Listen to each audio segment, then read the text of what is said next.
What's up, guys? Winter Kills here, and today we've got a banlist prediction discussion, some hopes, some things I would like to see on the ban list, some things that'd be cool to come off the ban list. It's kind of just I pulled out a whole bunch of cards, not just like a few obvious cards.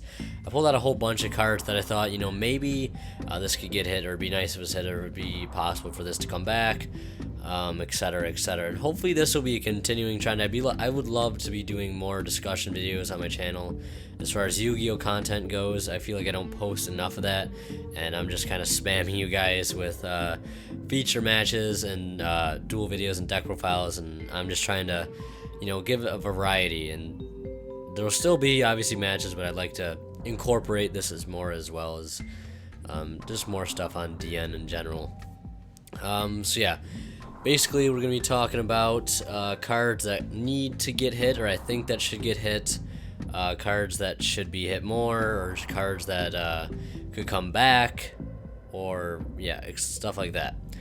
And also, if you guys, after watching, have your own opinions on what you think should get hit, leave it down in the comment section below. If there's something I forgot, which I wouldn't doubt it if there was, feel free to tell me in the comments, and yeah, what you think as well, other than just what I have to say. So I've got Emergency Teleport here. This card sets up a whole lot of combos. Like, we're talking about Super Quantums, not just, Cosmo. For Synchro Fusionist, it's just a free special summon at any time in the game when there's a really powerful psychic monster. Cards like Farm Girl, Tin Can, your Super Quantum, the blue layer, I believe. This card can immediately tutor to that and get it out instantly with pretty much no negative drawbacks. Almost always, the banish during the end phase effect really never applies, because that monster you're bringing out is used for Synchro, Xyz, or whatever. And I think this card is just really, really powerful, and I think it could be hit down to possibly 1, much like it was in the past, or 2. It's just a very powerful card to have at 3 at the moment, especially with Cosmo being such a strong archetype, and it allowing a deck like Synchro Fusionist.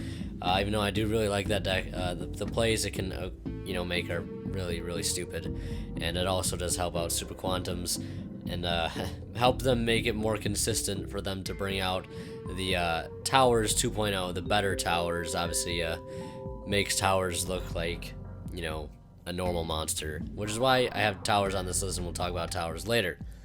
Domain of the True Monarchs, next up. I think this card is kind of unfair. Monarchs are playing Scolding, so basically if your one attempt to get rid of this gets Scolding, you pretty much auto lose at this point, depending on what you're playing. Obviously, some decks have an easier time with this, Cosmo being one of those decks that have an easier time. Mermail has a bit of an easier time against this as well, because they don't quite rely on the extra deck as much, but I think this is still just an unfair card, especially when they have a Majesty's Fiend. It's not just a tribute summon monarch monster, it's a tribute summon monster in general. So if they have a Vanity's Fiend, if they have a Majesty's Fiend, you can not only activate monster effects or special summon, you can also not special summon the extra deck as well. And the cost down effect too that it has is also very relevant as well. It's got 2 effects. Very, very good card, and they can search it very easily through Tenacity or Pantheism, which I don't have Pantheism on here.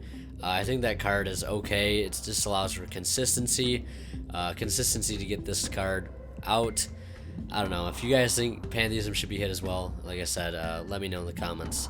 I just prefer this card over any of those other cards at the moment. Stormforth, another card. I think Stormforth is a card that should be hit as well. I know I don't have that on here, but since we're on the topic of Monarchs, I might as well bring that up as well. Stormforth, very, very unfair. I think that to 1 would be a justifiable hit. Next, we have Draco Face-Off. Yes, I know that Pepe / Draco Pals was recently hit on the emergency ban list. I think this has quickly become, though, one of the best cards in the deck. Just being able to tutor out a Luster or anything to get into your Pendulum Zone, or to get you that free summon. I think this card is absolutely needs to get hit. Be able to tutor out a free monster. It's a quick play, and I just don't think it's that fair at the moment. I should say, I guess, the ability to be able to put it in your Pendulum Zone, to put it on your field, do it during either player's turn to disrupt plays. Like, I don't know. And especially with the new Draco stuff that's coming out, the Draco Psycho Ritual Monster, and the True Draco Awakening spell card, this combo with that would make it very easy to get out that Vayne Draco Overlord Psycho dude. And I'll go ahead and show you guys who that is if I can find him. Yeah, this guy right here. Ammo Factor Psycho, the Vayne Draco Overlord. You basically combo it off with this card. If you want to read that real quick, you can. You can pause it. So basically, then you get this thing out. And with the help of Draco Face Off, you can reach summon this card using Morphous Persona, or you just use True Draco Awakening if you've read the effect. After this card is reached summoned, skip your opponent's next turn's main phase. Negate the effects of Face Up Fusion, Synchro, and Xyz monster on the field, so it's Unicore. If this card is sent from the field to the graveyard, you can add one Draco Overlord monster from your deck to your hand except himself. So if you want to basically make it easier to get this thing out in the near future, I suggest this card being hit to possibly one, making it a little more difficult to get that out. Yeah, this is the future, guys. This is the future for Draco Overlords, Dracos, whatever you want to call them. This is the future, and I think hitting this would definitely be a nice preemptive touch to keep that card in check. Next, Wavering Eyes, a card that I think should have been hit a long time ago, back when Cliffort was using it. This card is a blowout in the mirror match. It just generates way too much advantage. It dodges Twin Twister. It searches you any card. It searches you a Monkey Board, and Monkey Board gets you a free scale. Like, I think that's just enough to have it get hit. It's just busted, and it doesn't need to be in the game. I personally wouldn't mind this card being banned. At 1, this is either a 3 or a none card, because at 3 you can expect it. At 1, it's the Luxac, and that's kind of how it was with Vanities. I think putting Vanities 1 was a horrible idea. I think they should just ban it, because now if you lose to that one of Vanities, it's because, 1, you're not expecting it because the card's at 1 and the card's not seeing that much play at the moment, so you're not really expecting them to flip up that one of Vanities Emptiness, but when they do, you lose instantly, and that's kind of how this card would be, I feel. So I feel like it needs to be either 3 or none. Either leave it or get rid of it completely. Instant Fusion, I love this card to death being a Landian player, but it sets up a lot of broken combos for lots of decks, not just Mermails in general. I think, and I'm trying not to be biased, like if it's a card that'll like hinder my deck that I play, I'll put it on here either way. Like, not really bothered by that. I think Instant Fusion needs to be hit, as much as I hate to say it, maybe down to 2. It's for this, like, opening it like at 3 is just too easy, and it just sets up a lot of plays, especially for Super Quantums. It makes their life a lot easier trying to make the Megazord, Atlanteans, just so many other rogue stuff that use Instant Fusion, like Synchro Fusionist. This card is just busting, especially Norden's not once per turn. It combos off with Refusion and stuff like that, Soul Charge. It just allows you too easy to get access to Norden down here, which I think you either hit Norden or you hit Instant Fusion. It's kind of one or the other. Book of Moon. Book of Moon is at 1. Nobody's playing it. It's not that big of a deal. I think Book of Eclipse is a little more relevant right now, and yes, I think that is. I think that's the case. I see this card coming to 2, maybe 3. Allure of Darkness. DDDs are going to be getting more support in the future, and I feel like they might want to push them. They did that in the OCG. They brought it back to 3. I see this card coming to 2, maybe not 3, definitely not 3, maybe 2. But that's just my opinion. Harpy's Feather Duster. We do have Wavering Eyes legal at the moment. If they don't hit this, I think this would be the perfect contender to bring back, just because this gets Wavering Eyes gets around this, so it doesn't really make a difference. And there are so many counter traps in this game right now that make it so much harder to play. Even talking about Tellarknights, we have triple Stellar Nova Alpha, we have triple Solemn Strike, we have triple Solemn Notice, we have Solemn Warning at 1. There's just so much back row to have to play through right now, and it's kind of absurd. And like Anti-Spell Fragrance, Iron Wall, all those floodgates, like I think Harpy's Feather Duster could come back to 1. Like Solemn Scolding negates this. Like so does, well, not Solemn Warning, but Solemn Scolding can stop this card no problem. Wavering Eyes gets around it. I I don't know. If Twin Twister's legal right now, back row isn't seeing that much play, but the back row that is being played is very heavily, suited to stop plays. It's kind of like a Twin Twister, but Twin Twister's better because you can use it during either player's turn. You can argue you don't have to discard for cost for this, but I don't know. I think it could go either way with this card. I think it could come back to 1. Cosmo Town. We're talking about Cosmos now. This card reminds me a lot of Sacrifice in the sense that it has multiple effects. And when I say that, I mean like you can shuffle stuff back into your deck, you can add back banish stuff, and when it dies, you can add back a Cosmo card. Not including Cosmo Town. It doesn't say that. You could add Cosmo Town back if you wanted to. Combos off with Slip Rider, which they can get out extremely easily. I think seeing this card down to 2 or 1, even though I feel like they're trying to push Cosmos a little bit with that E-ban list, I still feel like this card, for the health of the game, could go to 2. But yeah, that's just my opinion. Life Equalizer and Magical Explosion. These are cards that are just cancerous, in my opinion, and they just set up stupid, gimmicky OTKs, and Monarchs are being able to utilize it really well, and that's actually kind of scary. I don't want to live in a format where you're just getting comboed off for a game, because they'll Life Equalizer you, and then Magical Explosion you for game. I don't know. I don't like those kind of wins. I don't like those kind of OTKs. They're really crappy, not healthy for the game. Tin Can and Dark Destroyer. Dark Destroyer being like the best card in the deck. Very extremely easy to get out, disrupts play, sets up OTKs. I see maybe down to 2. It just got reprinted, so I don't know. I feel like it could go to 2.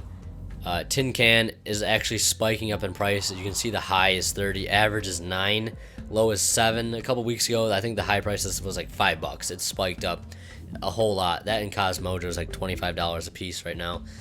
So you've been holding on to your tin cans. Now's the time to get rid of them because they have gone up significantly. One, it wasn't reprinted in Gold Series. Same thing with Cosmojo and Sword Troopers and Dogfighter, I believe, or most of the stuff that came out in Bosch. And the deck's still getting more support. I feel like Tin Can is just really busted, especially with E-Telly being able to tutor out this really good Psychic monster. You reveal 3. Not only are you setting up Call the Haunted plays, which is another busted card for the deck, just being able to bring up a Slip Rider or a Dark Destroyer and disrupt plays mid during your opponent's turn. And then you can end phase banish it to avoid E-Telly's effect, use its other effect to summon out whichever one you added to your hand, whether it be a Dark Destroyer or a Dogfighter or a Forerunner or a Slip Rider, whatever. Yeah, and then we already talked about Dark Destroyer, Thunder King Ryo. I feel like this card could come to 2. It's not seeing as much play as it used to back in the Cross Shaddoll Tellarknight format. I feel like the card is very easily outed right now with Raigeki being legal and 2 Dark Hole, especially if Book of Moon were to come back to 2. And like there's so many of the Draco monsters that could just be normal to beat over this. And I think Thunder King could come back to 2, definitely. Pocketboard Towers. A lot of you hate this card. I hate it as well. I think the way the Cliffort archetype is right now, it's completely in shambles. And I think it could stay that way. I think they could bring this back, as much as I hate to say it, to 1 and leave it there. Because 1, it makes it harder to pull off Towers Turbo. Also, we have 2 towers in the game right now that are better than this card. We're going to have Ultimate Falcon soon for Raid Raptors. And we already have the Super Quantum guy, which makes this thing look like a piece of garbage. So there's my argument on that. Skarm. Burning Abyss has been hit previously. I feel like it needs to hit more. The deck doesn't die. It's getting more support with Beatrice. Like, I think hitting Skarm down to 1 would be fine. Because obviously they did hit Sir and Graph, I do believe, and they hit Tour Guide. But what does it matter when you still have 3 of the Searcher left? You can just sum this out and tutor out those searches you need, End Phase, Graph, Tour Guide. I mean, it does slow it down because it's an end phase effect, but regardless, you can still search it whatever you need. It's got 2,000 defense. Like, I feel like this card could get hit. Trag, just a random card. Nobody's playing it. I think it could come back to 3, much like Gorz has. I already talked about Norden, Cyframe Lord Omega. This card has been seeing a whole lot of play in like rogue decks like Synchro Fusionist, and just recently Destiny Heroes a couple weeks back, and ARGCS topped with Destiny Heroes. And I saw him playing this card, and it just setting up a lot of plays. I don't know. This is just one of those random cards I kind of threw on there. It'd be interesting to see you maybe get hit. I don't think they will. It's just one thing I wanted to bring up. El Shaddoll Construct, bring it to 1. I think the ban was unnecessary. Leave the fusions where they are, like El and, you know, El Shaddoll and Shaddoll fusion in general. Like, I think this could come back to 1 and maybe allow for the deck to be played again to see sort of a little bit of a resurgence in the deck and kind of, you know, put Construct back in the game and kind of keep the game in check. And, like, the thing is, even if this were to come back and Shaddoll were to see play again, like Cosmo, I think would just have a better matchup against it because they're not really special summoning more than once per turn. If it's a, you know, a standard turn, like you summon out Dark Destroyer, you get rid of it. Raigeki Dark Hole again. And then we have Exciton. Exciton, people were getting this card hyped up to come back, and like the high price is like $75, and average is $26. Like, I don't get that. It should be $10. It's banned. I don't see it coming back anytime soon if they're pushing pendulums that hard. I don't know. If they bring it to 1, it won't really do anything. If they bring it back, they might as well just bring it back to 3. I mean, you could argue some people who are paranoid would play 2 because it's good. But like, you can't bring this card. I don't know. I should say it this way. A card like this, you can't hit to 1 because people only ever really play 1. But some people might want to play 2 or even 3. I have no idea. I don't think it'll come back. I just kind of wanted to address the hype train on that. People think it's going to come back. I don't think it will. Just because it's just too good against pendulums, and Konami wants to push those, especially with the Amorphages coming out soon. So I don't think it'll come back. Maybe later down the road, depending on what happens with new stuff that's coming out. I don't know. Thousand Eyes Restrict. You know, let's see. Select one monster in your opponent's side of the field. Equip this card. This effect can only use once per turn. Equip only 1 monster at a time. Yeah. I don't know. This card is an instant fusion target. I don't think it's that big of a deal. I think it came back in the OCG as well. Me and my friend were talking about this earlier. It's like, it's a snatch deal for 1 monster. It can only hold 1 monster at a time. And I think it's only destroyed by battle. If this card is destroyed by draw battle, destroy the equipped monster instead. Well, okay, we have Raigeki. We have Dark Hole at 2. I think it can just be outed really easily. A lot of people would say, no, this card can't come back. I don't know. It's not that big of a deal. I think it could come back. Like, you have Ignister, you have Dark Destroyer to pop it. Like, there's just so many ways to get rid of the card right now. I don't know. You know, infantry pop. Like, infantry, normal Neptibus, send infantry pop. Like, it's that easy to get rid of. Wind Up Carrier Zenmaity. I don't know, like, people, like, kept saying, like, oh, this card should come back, this card should come back, this card should come back. Like, I don't know. I wasn't around when wind-ups were, you know, playing at full power. I don't really know what it would do to the game if this card came back. Maybe it can come back to 1. I don't know. I'll leave it up to you guys on your thoughts. And then Dante, I definitely think needs to get hit to 1 or 2. Because, like I said, Burning Abyss just won't die. And the deck needs to die. Like, it's just really powerful. And it's still, like, topping events, especially with Phantom Knights. And, like, Breaksword. Phantom Knight Breaksword, like, spiked to $85 for some reason. It's just getting a lot of hype. I don't know. I think Dante to 2 or 1 would be fine as well. Alright, that's a whole lot of talking. I hope you guys enjoyed this discussion video on the banlist prediction for the future. If you guys have any cards I thought I missed or cards that I shouldn't have put on here, let me know all down in the comments. Leave a like if you enjoyed. If you're new here, do yourself a favor and subscribe. The support is really appreciated. Cannot stress that enough. Thank you guys so much for watching. And as always, Winter Kill signing out. We'll see you in the next one, guys.